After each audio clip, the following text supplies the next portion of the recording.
Hai, berjumpa lagi. Hari ini kita akan belajar Asas Sains Komputer tingkatan 2, bab 3.1 persekitaran kod arahan.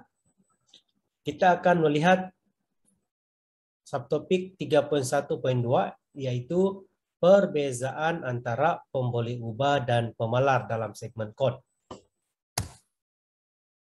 Baiklah, pada akhir pembelajaran ini, Cikgu harap murid akan dapat membezakan antara pemboleh ubah dan pemalar dalam segmen kod. Apakah yang dimaksudkan dengan pemboleh ubah? Oke, pemboleh ubah adalah store ingatan dalam komputer yang digunakan oleh atur cara. Pemboleh ubah digunakan untuk mewakili sesuatu data yang perlu digunakan berulang kali oleh atur cara yang dibangunkan. Ya, semasa penulisan kod arahan, pemboleh ubah yang diisytiharkan akan diberi satu label yang disebut pengecam, yang sesuai dan disertakan dengan nilai. Ya, pemboleh ubah akan diberi satu label yang disebut pengecam yang sesuai dan disertakan dengan nilai. Oke, sebagai contoh, lihat di sini, nama sama dengan string Daniel. Nama itu adalah pengecam bagi pemboleh ubah. String str adalah jenis data yang digunakan, manakala Daniel pula adalah nilai yang disimpan oleh pemboleh ubah. Oke.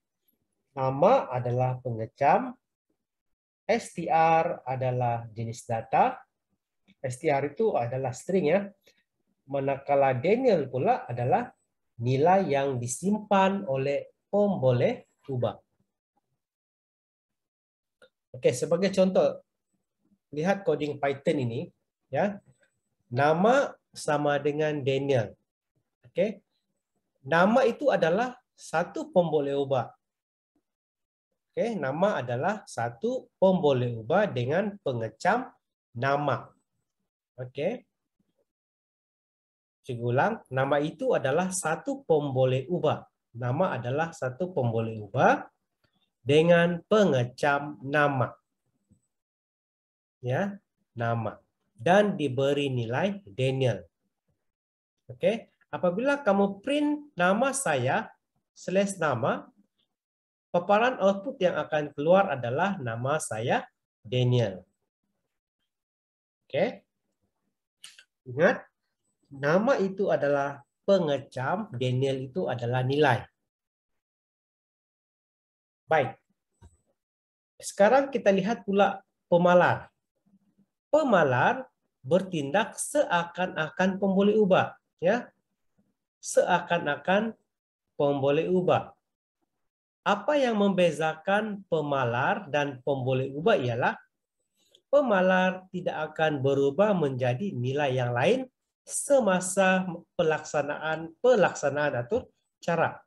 Pemboleh ubah itu boleh berubah. Manakala pemalar tidak akan berubah menjadi nilai yang lain semasa pelaksanaan atur cara. Lazimnya, pemalar ini digunakan dalam pengatur caraan yang melibatkan pengiraan matematik. Oke. Juga harap kau paham pemboleh ubah itu nilainya boleh berubah. Ya, pemboleh ubah.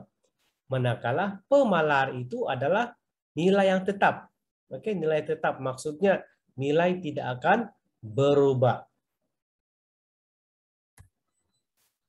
Oke, sekarang kita lihat pula perbezaan antara pemboleh ubah dan pemalar.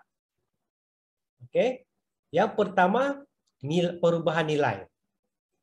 Untuk pemboleh ubah mempunyai nilai yang boleh berubah-ubah, ya, nilai boleh berubah-ubah.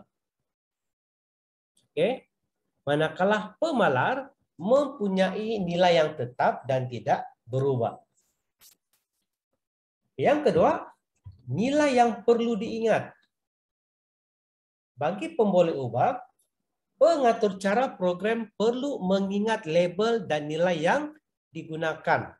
Ya, pengatur cara program perlu mengingat label dan nilai yang digunakan.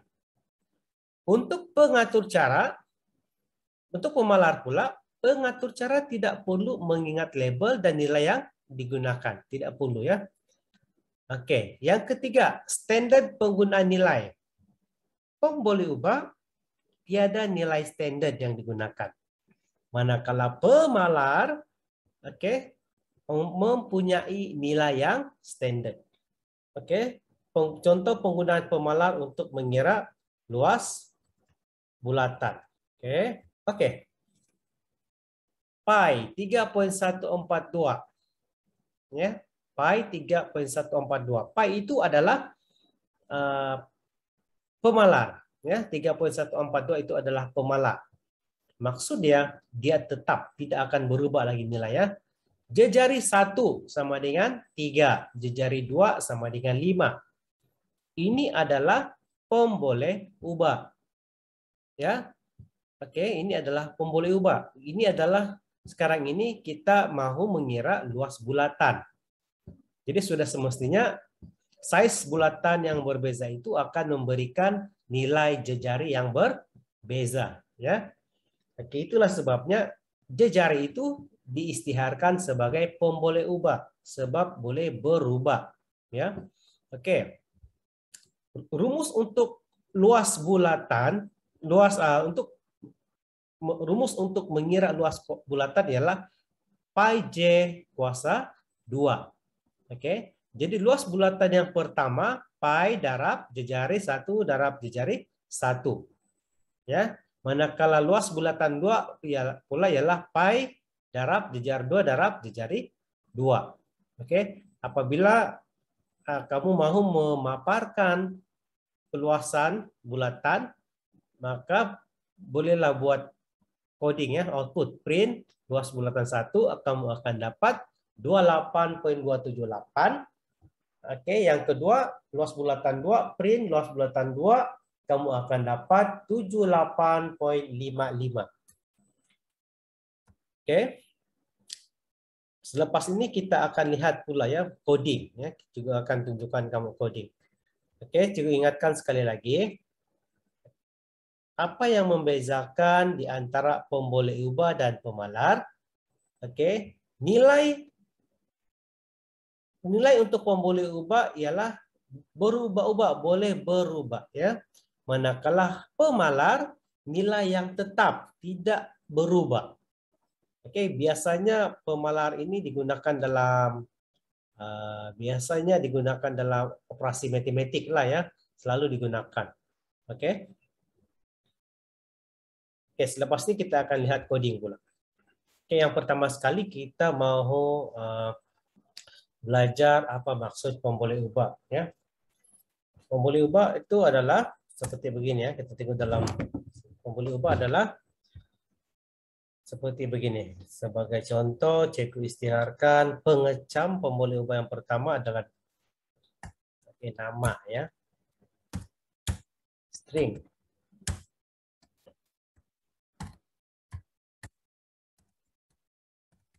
Oke, baik. Nama ini adalah pengecam pemboleh ubah ya. Pemboleh ubah. Nama ini adalah pemboleh ubah yang dipanggil sebagai pengecam. Nama lah ya. Untuk pengecam dia adalah nama. Ya. str ini adalah jenis data. Jenis data, oke, str itu adalah string. Royston ini adalah nilai. Ya. Pemboleh ubah dengan pengecam nama dengan nilai yang diberi adalah Royston. Oke, kalau kita mau paparkan, kita print nama. Oke, akan dipaparkan nama Royston. Ataupun paling cantik kita buat beginilah. Nama saya ialah. Oke, masih lagi lag. Oke, sorry. Oke. Ya, kalau kita buat begini, nama saya ialah Royston. Oke. Paham kan? Oke. Sekarang ini kita lihat pula pemalar. Ya.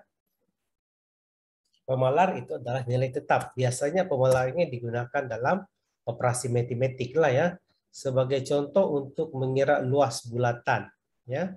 Sebagai contoh untuk kira luas bulatan. Oke, rumus untuk kira luas bulatan ialah luas bulatan sama dengan pi J pi darab J jari kuasa 2. Oke, J jari kuasa 2 sama dengan J jari darab J jari. Oke. Oke, jadi sekarang ini kita akan istihar. Pi ini adalah pemalar. Oke, 3.142. Oke, bermaksud pi nilai adalah tetap. Ya, tidak boleh ubah lagi ya. Oke, jejari. Andai kata kita ada 2 bulatannya, jadi kita akan ada 2 jejari. Jejari 1 sama dengan 10. Jejari 2 ya. 2 kita andaikan sebagai 20. Oke. Untuk luas bulatan yang untuk yang pertama ini kita declare boleh ubah sebagai luas bulatan 1 sebandingan pi darab dengan pemalar ya, pemalar jejari 1 darab jejari 1. Oke. Sekarang kita coba print. Output adalah luas bulatan 1. Nah, oke. Jadi luas dia adalah 314.2. Oke. Luas bulatan 2 dengan pi. Pi itu adalah pemalar, tidak akan berubah ya. Darab jejari 2 kali jejari 2. Oke, kita print luas bulatan 2. Oke, paham? Bila kita tekan run di sini akan keluar 314 untuk luas bulatan yang pertama, 1256.8 adalah untuk luas bulatan yang kedua. Oke, jadi juga harap kamu paham ya apa itu pemboleh ubah, apa itu pemalar ya. Pi ini adalah pemboleh, ini adalah pemalar. Yang lain ini semua adalah pemboleh ubah ya. Pemboleh ubah sebab nilai itu boleh berubah. Oke, setakat itu saja. Juga harap kamu paham. Oke, jumpa lagi di kelas akan datang. Terima kasih.